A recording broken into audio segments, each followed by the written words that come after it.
Bună, dragii mei, bine ați venit, bine ați revenit. Eu sunt Meme și, ca de obicei, încep prin a vă reaminti în primul rând cât de minunați și puternici sunteți.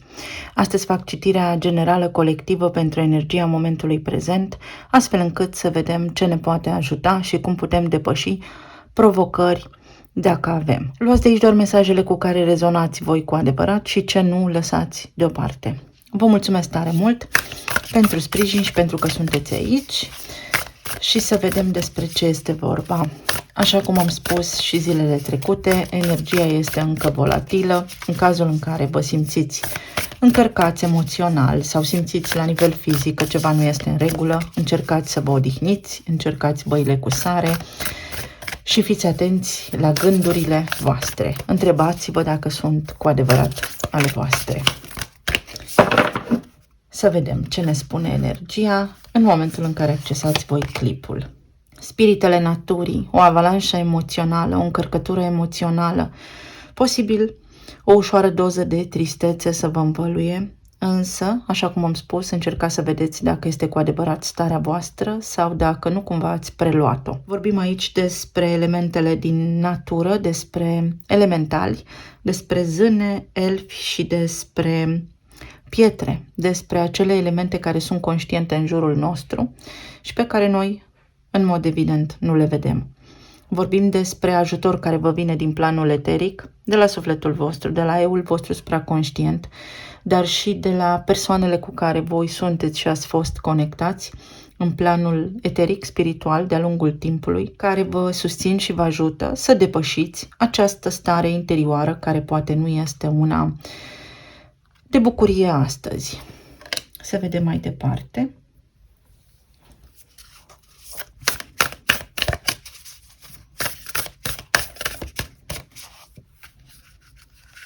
Atenție la lucrurile invizibile, aș putea spune. Avem aici familie și conexiunea cu familia noastră, cu tribul nostru, respect, oameni, dar și bunătate, empatie. Vedeți, astăzi este o zi prin care, dacă veți simți că nu puteți reuși să duceți la bun sfârșit ceva, cei din jurul vostru, într-un limbaj mut, vă vor ajuta. Fie vor spune acest lucru, fie nu. Însă veți avea parte de sprijin în viața voastră, în rutina voastră, să întreprindeți tot ceea ce v-ați propus. Aici vorbim despre lucruri care vizează familia voastră, care pot apărea în câmpul vostru vizual. Astăzi vorbim despre autoritate, despre respect, dar și despre recunoașterea meritelor voastre.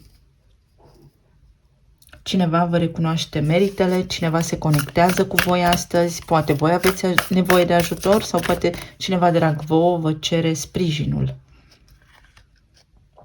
Ce frumoasă este imaginea aceasta cu mama și copilul, fără să sune feminist, pentru că nu sunt părtinitoare, ci din contră sunt obiectivă când spun asta.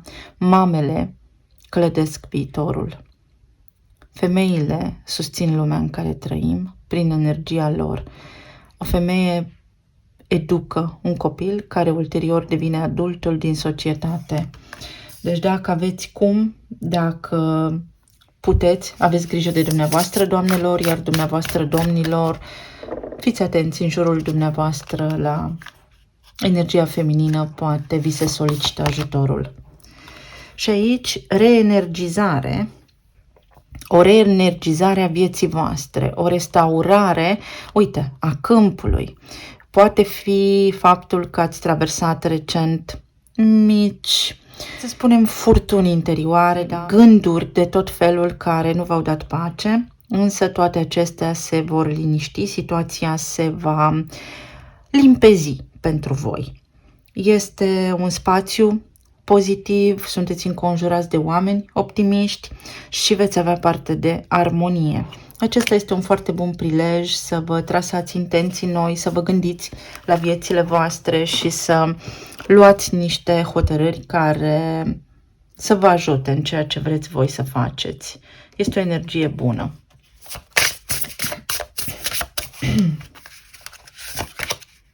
Avem fluturele și metamorfoza, ceva ce se poate construi sau reconstrui. O nouă șansă pentru unii dintre voi sau momentul propice pentru ca voi să inițiați ceva nou acum. Dacă așteptați un moment bun, acesta este. Și aici avem scris automat. Scrisul automat are legătură cu momentele de introspecție în care noi suntem într-o stare contemplativă și notăm, scriem, trasăm linii pe caiet, pe foaie, pentru că așa comunicăm cu subconștientul nostru, cu partea din noi, despre care nu avem idee că există și despre cum gândurile noastre pot ieși acum la suprafață, despre cum ceea ce ne deranjează poate ieși acum la suprafață. Mă uit aici, este ca și când aș vedea un profil din Human Design 2.5 sau 5.2, cum vreți să-i spuneți. Este o energie de eremit care își caută direcția, dar care se poate motiva singur pe sine.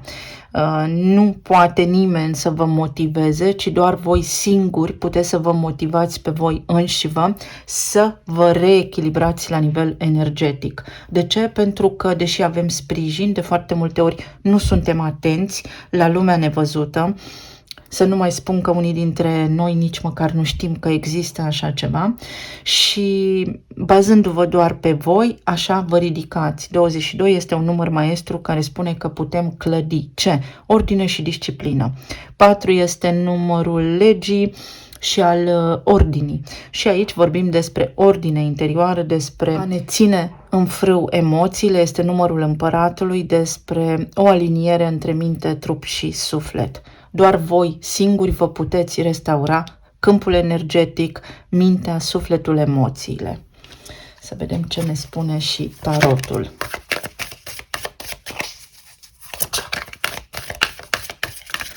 Unii dintre voi s-ar putea să primiți un mesaj de la cineva, dar cineva care n-a stat să gândească înainte ce a scris, să aveți grijă la comunicare, să aveți grijă la cum interpretați informațiile care vin către voi.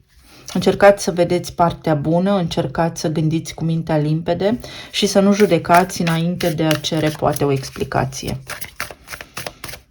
Să vedem. În zona relațiilor, planul material și emoțional. Este ca o diagnoză, să spunem, ca o analiză a energiei. Așa sunt etalările mele pentru cei care sunteți noi aici. Și ne uităm la toate sectoarele importante din viața noastră. În zona relațiilor, ce interesant!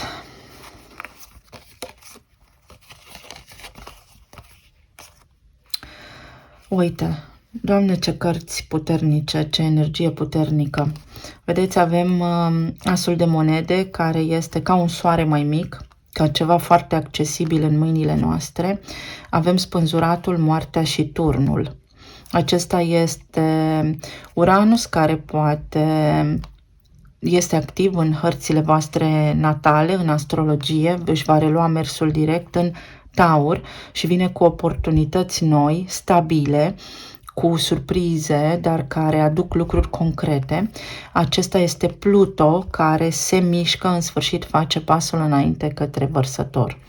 Pentru voi, la nivel de relații, dacă sunteți singuri, ați avut recent sau în perioada aceasta de solitudine prilejul să vă descoperiți pe voi, în versiunea voastră cea mai bună, posibil să fi avut parte de avalanșă emoțională, de o trăire emoțională puternică și profundă, dar care v-a adus o conștientizare la fel de importantă despre cum puteți de acum înainte să vă refaceți viața și să aveți alături de voi omul potrivit vouă, alături de care să creșteți și să construiți. Așadar, pentru voi energia se prezintă cu o oportunitate neașteptată, complet neașteptată, să cunoașteți pe cineva profund și stabil, alături de care să intrați într-o relație. Pentru cei care sunteți deja în relații formate aici, Pentru unii dintre voi poate fi acea conștientizare că între voi doi s-ar putea să nu mai existe nimic și că este timpul să faceți o schimbare. Însă energia vă spune că această conștientizare vine subit și neașteptat, dar voi să vă luați timpul necesar astfel încât să nu produceți în viața voastră un dezechilibru major, ci să vă gândiți exact ce vreți să faceți de acum înainte, voi cu voi înșivă, pentru că doar voi puteți decide ce puteți face bun pentru voi. Nimeni nu va veni să vă ajute din exterior, ci voi, prin conectarea la conștiința supremă, la divinitate și la eul vostru supraconștient, puteți avea parte de un deznodământ în acest context care este unul fericit. Pentru voi este o viață nouă aici. Pentru alții dintre voi s-ar putea să descoperiți dintr-o dată în partenerul vostru un alt om, să aveți parte de ceva neașteptat, de niște surprize plăcute în relație, care restaurează armonia în familie sau în cuplul pe care deja îl aveți. Iar pentru cei care sunteți în perioada de separare, este acel moment în care acceptarea este de mare importanță aici, pentru că altminteri nu faceți decât să pierdeți timpul.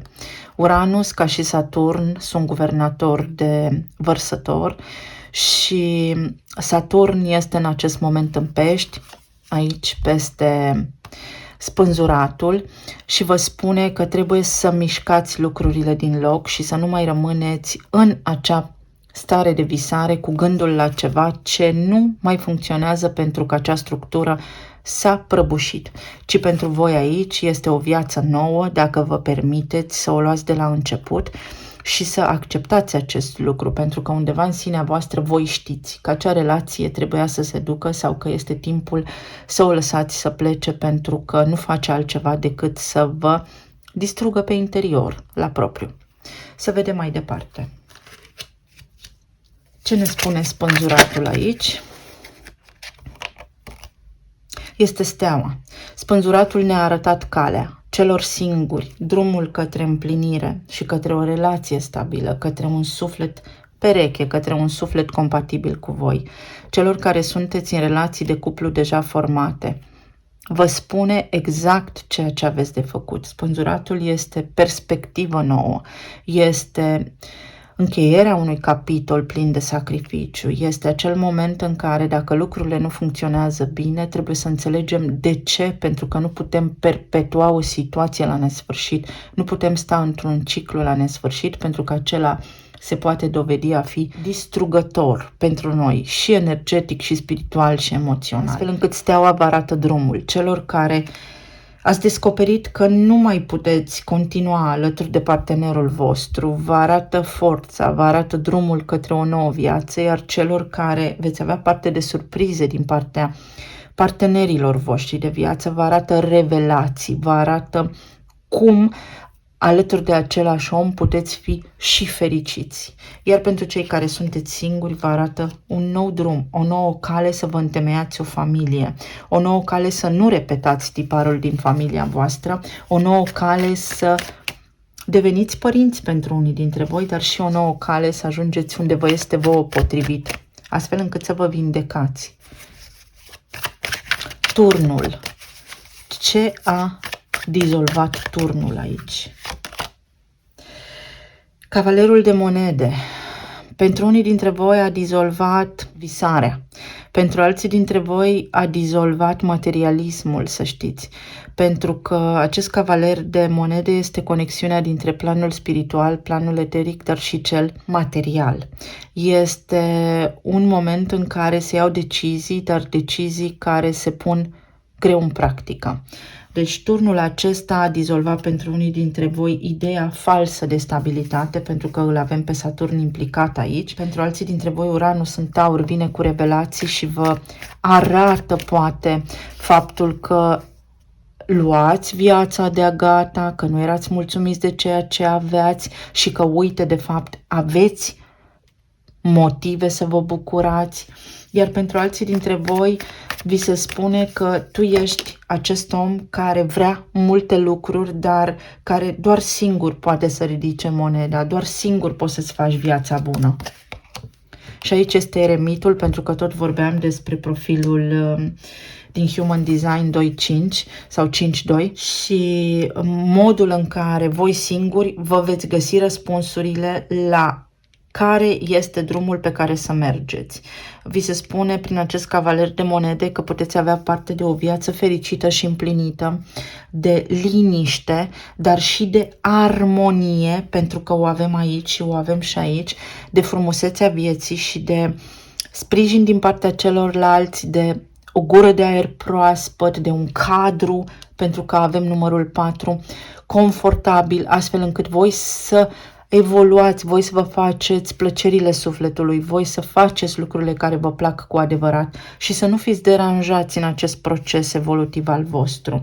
Eremitul vorbește aici despre comunicare mai multă, despre deschiderea cuiva, despre expansiune la nivel de relații, despre parteneriate care pot fi mature și care vă pot aduce bucurie, fericire, dacă voi vă hotărâți și dacă voi deveniți conștienți de oamenii alături de care sunteți. Și aici roata destinului. Roata destinului vine cu șansa. Șansa aici, lângă asul de monede, să o luați de la început. Să ieșiți din ciclurile repetitive în care vă regăsiți, dacă acestea nu vă convin cu turnul aici. Roata destinului vă spune că dacă s-a întâmplat ceva recent, este pentru că acolo exista o fundație care este șubredă și care trebuie fie reclădită, fie reparată, fie trebuie să vă mutați locul, trebuie să faceți ceva nou. Așadar, pentru toată lumea la nivel de relații, roata destinului vorbește despre reîmprospătare, despre emoție care de această dată este constructivă, nu emoție care generează frică. Deci în zona relațiilor este o energie foarte bună alături de oamenii lângă care vă regăsiți voi, să vă recâștigați bucuria de a fi într-un cuplu, să întâlniți pe cineva nou sau să mergeți mai departe dacă relația din trecut nu a funcționat. Avem un mesaj, vedeți? V-am spus, atenție la mesaje, atenție la gânduri și atenție dacă primiți un mesaj să nu îl interpretați greșit, ci să încercați să vedeți ce a vrut omul respectiv să vă transmită sau să fiți voi foarte atenți. Dacă doriți să comunicați, o puteți face, însă atenție că s-ar putea pentru unii dintre voi mesajul respectiv să genereze un pic de confuzie, să nu fiți neapărat înțeleși pe deplin. Comunicați clar și simplu, cum spune Mercur în Capricorn acum. Ce ne mai apare aici în zona relațiilor? Avem copilul, da, poate fi nașterea unui copil. Puteți afla vești că în familia voastră se naște un copil, puteți primi vești că ai voștri copii vor să facă ceva nou în relațiile lor, în viețile lor sau relația cu copiii acum se poate schimba, se poate repara. Pentru alții dintre voi aici este un început. Vorbim despre energie cardinală, Berbec, Rac, Balanță și Capricorn și vorbim despre faptul că ceva poate lua amploare foarte rapid. Și foarte rapid aici vine de la turn, care este o acceptare. Atunci când nu acceptăm ceva, turnul apare în viața noastră pentru a curăța spațiul, energia, dar și vibrația din relațiile noastre. Vorbim despre ceva ce poate începe acum și poate să dureze în timp dacă este clădit pe o fundație corectă și cinstită, îndrăznesc să spun.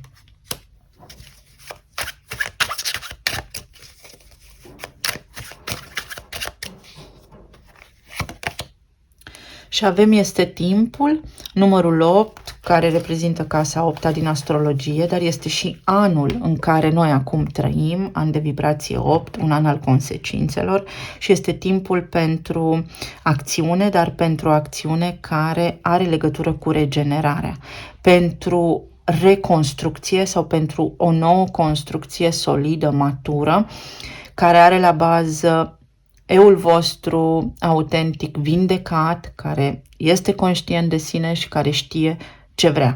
Atâta timp cât voi sunteți conștienți că doar voi vă puteți schimba singuri viața și că în primul rând fericirea vine din interior, veți avea doar de câștigat și doar lucruri bune veți atrage. Vorbim aici despre, din nou, situații care se vor prezenta rapid în relațiile voastre.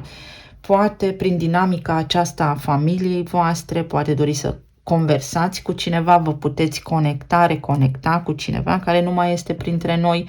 Dacă aveți oameni care au trecut în planul spiritual, vorbim aici despre sprijin să o luați de la început. Mai poate fi și revenirea cuiva din trecutul vostru cu care ați avut o relație stabilă, cu care puteți să o luați acum de la început, însă atenție că aici este un tipar automat în spate, este o reluare din același punct și același punct va ajunge inevitabil tot la momentul turnului, pentru că nu se poate la fel, nimic nu rămâne la fel, totul se schimbă, totul se transformă. Dacă reapare cineva, acolo lucrurile trebuie oricum vindecate, oricum reluate, dar într-o formă mai spirituală, mai profundă. Să vedem în zona planului material, avem diavolul, justiția, 6 de bâte și magicianul, o grămadă de arcane majore astăzi aici. Vorbim despre un șef, o șefă care vă dă dreptate și vă lasă să faceți ceva. Vorbim despre o promovare pe care o așteptați foarte mulți dintre voi. Vorbim despre putere. Vorbim despre curățarea numelui a renumelui. Vorbim despre un câștig de cauză în justiție. Vorbim despre un câștig material mare pentru cei care aveți de unde să îl primiți. Vorbim despre a face un pas înainte, a lăsa în spate un serviciu, a lăsa în spate un fel de a fi la nivel financiar pentru a merge într-o nouă direcție. Vorbim aici despre interacțiunea cu instituții mari, cu instituții bancare, cu instituții de stat, unde acum obțineți semnăturile sau vi se oferă avizele, vă luați avizele pentru ceva ce aveți voi de făcut. Vorbim despre imobiliare, vorbim despre învățământ, vorbim despre noi calificări, vorbim despre casa a 10-a din astrologie, lucruri pe care le puteți atrage bune în viețile voastre. Pentru alții dintre voi vorbim despre reconversie profesională, vorbim despre niște cursuri pe care le puteți face acum, le puteți începe și în termen foarte scurt puteți vedea roadele investiției voastre.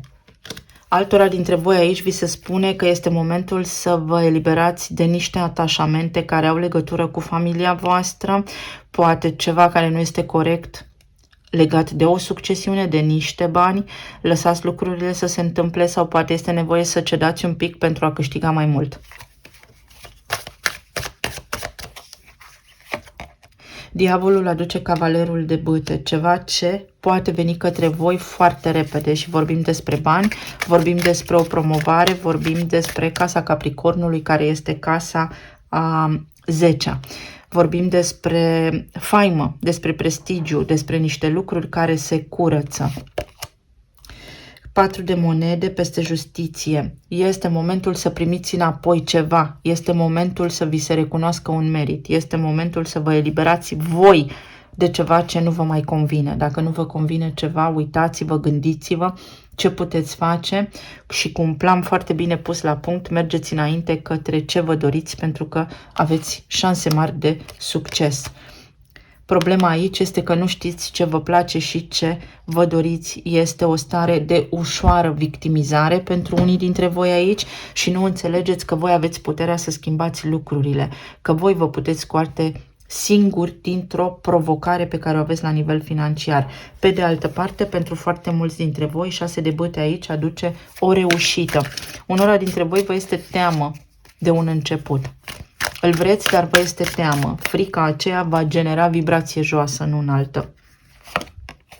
Și magicianul aduce 6 de spade. 6 de spade vorbește despre a găsi o cale să mă descurc. A găsi o cale a înțelege, practic, faptul că eu sunt cel care descurc aceste provocări. Dacă aveți nevoie în zona financiară de ajutor, puteți cere ajutorul fie familiei, fie eului vostru supraconștient care vă arată drumul și calea, care vă arată drumul către abundență. Regina de spade, prin a nu fi implicați emoțional în lucrurile pe care le faceți. Este nevoie aici, în ceea ce decideți și în ceea ce aveți voi de făcut în această perioadă, să nu luați deciziile doar emoțional, ci să fiți așa aliniați și la nivel mental și la nivel emoțional și să vă fie foarte clar ce vreți. Aici vorbim despre semnarea unui contract, vorbim despre un partaj care acum se poate semna, se poate termina, despre faptul că s-ar putea să nu obțineți tot ceea ce vă doriți, dar cu toate astea este ceea ce aveți nevoie pentru a începe altceva mai bun, pentru că pe termen lung veți câștiga de fapt mai mult.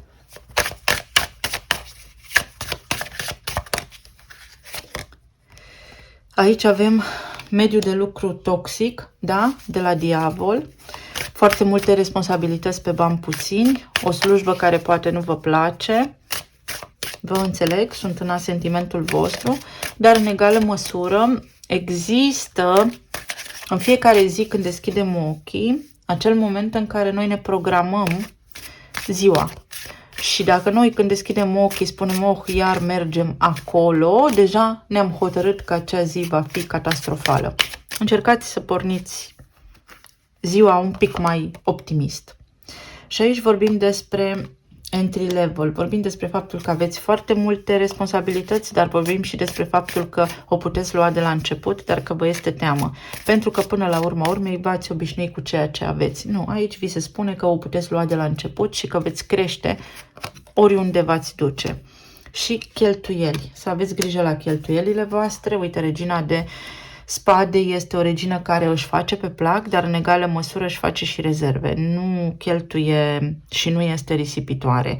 Și prin faptul că a apărut cavalerul de cupe în poziție întoarsă inițial, vi se spune, nu este neapărat o săptămână, o zi, o perioadă în care să îți cumperi chiar tot ceea ce îți dorești, pentru că pe termen lung s-ar putea să regreți sau acele lucruri să fie inutile, ci mai degrabă fii foarte rațional și administrează-ți treburile casei, cheltuielile, înainte de a risipi veniturile. Asta este energia. La nivel emoțional, avem 7 de spade, pajul de monede, 5 de monede și puterea. La nivel emoțional este foarte multă doză de pesimism aici, care are legătură doar cu voi. Sinele vostru este un pic blocat, vedeți, cereți ajutorul. Se schimbă o situație. Puterea este puterea interioară de a trece peste ce ar putea apărea în fiecare zi în viețile noastre. 5 de monede spune că există modalități prin care să facem lucrurile și altfel, că nu toată viața se rezumă la bani și că în permanență avem aici, cu pajul de monede, o oportunitate. Că dacă vrem, reușim. Atâta vreme cât suntem sănătoși, putem să ne descurcăm. Vorbim despre a ne descurca, despre a avea un trai zilnic. Atât că 7 de spade ăsta este un fel de autosabotor aici, care ne încurcă judecata și discernământul. S-ar putea unii dintre voi să aveți provocări cu un copil care este mai năzdrăvan, așa, dar aveți puterea de a ajunge în armonie, de a educa copilul, de a explica ce s-a întâmplat sau ce se întâmplă sau cum să își schimbe tiparul pe care îl are, pentru că veți reuși să faceți acel lucru sau voi poate aveți provocări la nivel financiar și vreți o șansă. Da, puteți avea o șansă aici. Pentru alții dintre voi s-ar putea să aveți provocări la nivel de sănătate, dar să ignorați simptomele și să vă păcăliți cumva singuri. Vorbim aici despre colon, despre provocări la colon, dar vorbim și despre gât, despre o ceacră a gâtului blocată, despre faptul că vă este teamă, frică să spuneți ce doriți. Unii sunteți foarte timizi, alții s-ar putea să fiți astăzi un pic certăreți, poate aroganți, poate orgolioși și vi se spune să fiți în armonie. Nici o extremă nu este bună. 7 de spade, are 9 de cupe. S-ar putea să aveți de-a face cu niște oameni care, pentru a obține ceea ce vor ei, se fac prieteni cu știm noi cine ca să treacă puntea. Să aveți grijă în această direcție. Folosiți-vă intuiția pentru că vă veți da seama de dinamica respectivă. 7 de cupe spune nu știu ce vreau și când nu știu ce vreau mă simt pierdut, pentru că 7 de cupe îl clarifică pe 5 de monede. Aveți de unde alege, aveți cum să vă reechilibrați, trebuie doar să vă dați seama ce vă doriți. Regina de cupe spune că s-ar putea să nu fiți neapărat foarte curajoși, să vreți să faceți multe lucruri, dar în egală măsură să rămâneți neclintiți. Și în această dinamică aici, pajul de monede și regina de cupe ne spun că pentru a ne simți împliniți, trebuie să acționăm. Intenție, acțiune. Cam asta spune. Pe de altă parte, aici s-ar putea să fiți dumneavoastră, doamnelor, ca mame, în legătură cu un copil care vă neliniștește zilele acestea, sau simțiți că nu vă înțelegeți cu ai voștri copii, sau să fie o dinamică de familie aici care vă apasă. Lucrurile se pot calma și se pot schimba cu voia voastră, voi le faceți. Și uite, 4 de băte, până la urma urmei vă bucurați. Aveți puterea să readuceți echilibrul acolo, însă este nevoie de foarte multă răbdare. Deci undeva este o lipsă de răbdare. Dacă vreți să vă simțiți bine, este nevoie să fiți foarte răbdători. Aici vorbim și despre amețel și despre confuzie, despre ceață mentală. S-ar putea aici pentru unii dintre voi să aveți de-a face cu cineva care abuzează de alcool, dar cu care puteți sta de vorbă pentru a face punte, pentru a ajunge la sufletul persoanei respective, astfel încât persoana respectivă să se simtă mai bine, să se ajusteze, să se redreseze comportamental. Și cavalerul de băte din nou, care vorbește despre această stare de neliniște, vorbește despre curaj, să vă găsiți drumul, să spuneți ce aveți pe suflet, dar și despre lucruri care se vor întâmpla foarte repede și care vă pot surprinde. Pe de altă parte aici, atenție la nervi, palpitații și tensiune. Dacă vă enervați, vă crește tensiunea, vă scade tensiunea, este o tensiune oscilantă aici cu cavalerul de bâte. Să vedem. Emoțional, vedeți, este destul de extremă trăirea și nu aveți altceva de făcut decât să vă aduceți în centru, să rămâneți calmi. Inele, contracte, acord comun. Deci reușim să ajungem într-o stare de echilibru, pentru că avem o conexiune puternică, mai ales dintre părinți și copii. Vorbim despre telepatie, vorbim despre oameni care vă pot ajuta în toate demersurile voastre, vorbim despre un partener care uite că începe să se miște, uite că începe să vă scrie, uite că face niște lucruri pe care în mod normal nu le-ar face, dar și despre potențialul de a comunica cu un suflet pereche despre care în ultima perioadă nu știați nimic, nu aveați vești. Sau despre armonie în casă, da? Pentru că v-a lipsit în ultima perioadă. Lucrurile par să se stabilizeze. Talismanele.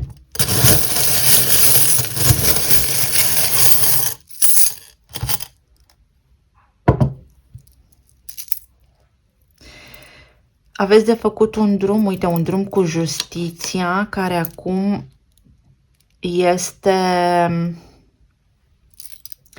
mai liniștit. Vă liniștiți în legătură cu niște probleme legale, cu niște facturi, cu niște răspunsuri oficiale pe care le primiți. Este ceva care a durat sau este ceva foarte stabil care se întâmplă acum și vă veți bucura.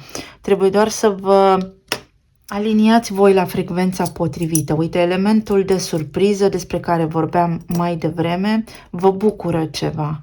Fie o vizită vă bucură, fie voi veți rezolva surprinzător niște lucruri, într-o manieră diferită față de cum ați planificat. Vorbim aici despre o împăcare, vorbim aici despre a rezona cu cineva, despre a sta de vorbă și a simți că vorbiți aceeași limbă. Vorbim despre bani, putere și glorie, despre o reușită în planul financiar, dar și despre a primi niște bani înapoi sau despre stimă, despre respect. Veți fi surprinși să vedeți că sunteți tratați cu respect sau despre un partaj. Mai poate fi vorba aici. La nivel de sănătate există, uite, niște simptome, nimic de care să vă îngrijoreze de fapt, dar pentru care trebuie să fiți foarte atenți. Din nou, cavalerul de bâte, care aduce niște vești, dar care sunt niște vești bune. Să vă folosiți intuiția, pentru că aveți tendința de a fi foarte mentali în aceste zile, o situație care se schimbă, uite, abundență la castel, în casa voastră, lucrurile se schimbă și veți avea tot ceea ce vă doriți. Este o perioadă de liniște.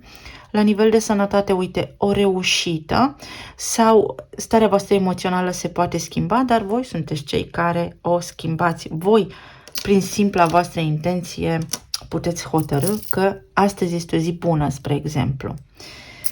Legături cu cineva din străinătate, 25 este codul iubirii universale, cineva care poate nu este de aceeași naționalitate cu voi. Pentru alții dintre voi, atenție la parcări, atenție la mașină, la mașini, o călătorie sau cineva vă poate vizita, cineva plănuiește să vă viziteze, cineva plănuiește să vă caute, cineva plănuiește să vă scrie, să vă contacteze. Uite, o situație, vedeți ceva, atenție că aici este un cod, este o energie foarte fertilă, ca un cadou. Dacă doriți să deveniți părinți, puteți avea parte de o surpriză neașteptată.